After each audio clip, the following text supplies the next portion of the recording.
ममता बहुत ही सीधी और प्यारी लड़की थी। वहीं सुनील एक सरल और आगे बढ़ने की सोच रखने वाला लड़का। सुनील, बेटा सुनील कहाँ है? अरे जरा एक गिलास पानी तो दे दो।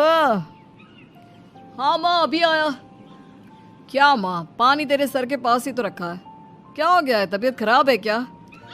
अरे नहीं नहीं, वो उठने का मन ही नहीं कर रहा था तो देखा ही नहीं। वैसे क्या कर रहा है? यहाँ बैठना मेरे पास। माँ पढ़ रहा था। वो कहना नौकरी में तो वक्त नहीं मिलता, अब ऑफिस से घर आकर ही तो वक्त मिलता है। अच्छा अच्छा ठीक है, पढ़ ले जा बेटा। सुनील पढ़ लिख कर और आगे बढ़ना चाहता था, लेकिन माँ की तबीयत खराब देखकर सोचता है कि शादी ही कर ले। कब तक माँ का ख्याल वो अकेले रख पाएगा? तो एक दिन, माँ ये ममता है, मैंने इससे शादी कर ली है। तुम्हारी तबीयत भी ठीक नहीं रहती तो मैंने सोचा शादी कर लेता हूँ।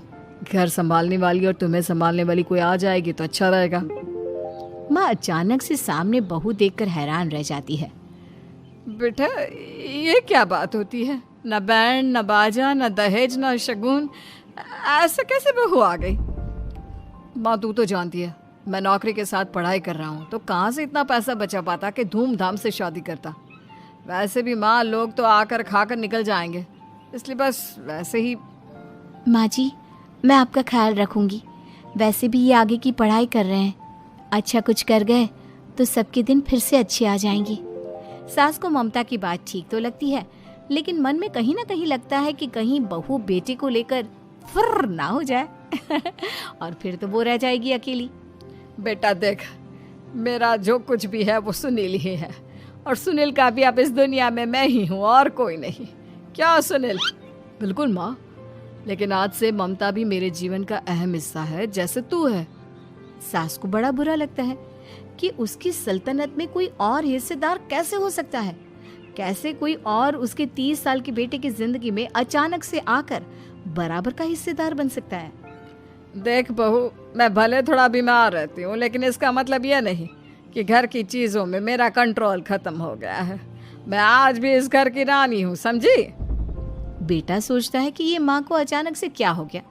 कल तक जो माँ कहती थी कि जिंदगी का कोई भरोसा नहीं, वो अचानक से जंग के मैदान की झांसी की रानी कैसे बन गई? माँ क्या हो गया है? सब ठीक है ना?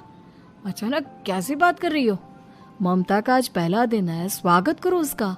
आसपास की आंटियों को बुलाओ, नई दुल्हन की मुंह दिखाए करवाओ। खैर, सास होने का फर्ज निभाती है और बाद में एक सहेली के साथ बाहर निकल जाती है। क्यों नहीं बताया नहीं कि बेटे का ब्याह कर रही हो? वैसे तो सारा दिन हम ही में घुसी रहती हो। अरे मुझे भी तो अभी पता चला, यूं अचानक सर पर लेकर आ गया। कहता है बहू है माँ तुम्हारी, अब इसको भी इतना ही मैं प्यार करता हूँ जितना तुझे करता हूँ। लो जी, ये क्या बात होगी? क्यों इतना प्यार करता है? अरे माँ का प्यार तो ज्यादा होता है। अब उसको तो कोई दूसरा पति मिल सकता है, लेकिन तुम ही बताओ, क्या माँ की ममता किसी और की हो सकती है? ना जी ना, बेटे को समझाओ ये बात। अरे क्या समझाऊं, मुझे तो खुद ही समझ में नहीं आ रहा कि क्या हो रहा है। जो बेटा कल तक माँ माँ करता था, अचानक से बीवी बीवी का राग आलाप रहा है। देखा, उसकी बीवी ना सुंदर और जवान है। सुंदरता के आगे तो एक से एक नहीं टिके, तो तेरा बेटा किस खेत की मूली है? सास को भी समझ में आ जाता है कि बहू की सुंदरता के आगे माँ का प्यार किसी काम का नहीं। उधर बीवी, ए जी, अम्मा जी सहेलियों को छोड़ने गई थी, अभी तक आई नहीं, हम देख आए क्या? अरे रहने दो ना, आ जाएंगी। कहाँ जाएगी, उनकी आदत है, एक बार जाती है तो पूरी पंचायत खत्म करके ही आती है। अच्छा ही है, खाना वाना खा कर गई होगी। छोड़ो ना, घूमेगी तो खाना पचेगा, नहीं तो ऐसे ही खाट पकड़ लेगी। बहू भी शांत हो जाती है। उधर सास सोचती है कि आज थोड़ा देर से ही घर जाती हूँ, जब बेटा परेशान होकर ढूंढेगा तब मजा आएगा। बीवी को खुद ही पता चल जाएगा कि माँ के आगे उसकी दाल नहीं गलेगी। लेकिन वहीं दूसरी ओर घर पर, ए जी, माँ जी अभी भी नहीं आई, हमको तो घबराहट हो रही है कि क्या करें, जाकर पता करें किसी के घर। अच्छा, कहाँ जाओगी ये भी बता दो। पहला दिन है तुम्हारा इस घर में और एक ही दिन में मोहल्ला छानोगी क्या? हाँ, तो आप भी तो नहीं जा रहे हैं ना, हमको फिक्र हो रही है। अरे यार, ये रोज का है अम्मा का, खाओ और सो जाओ।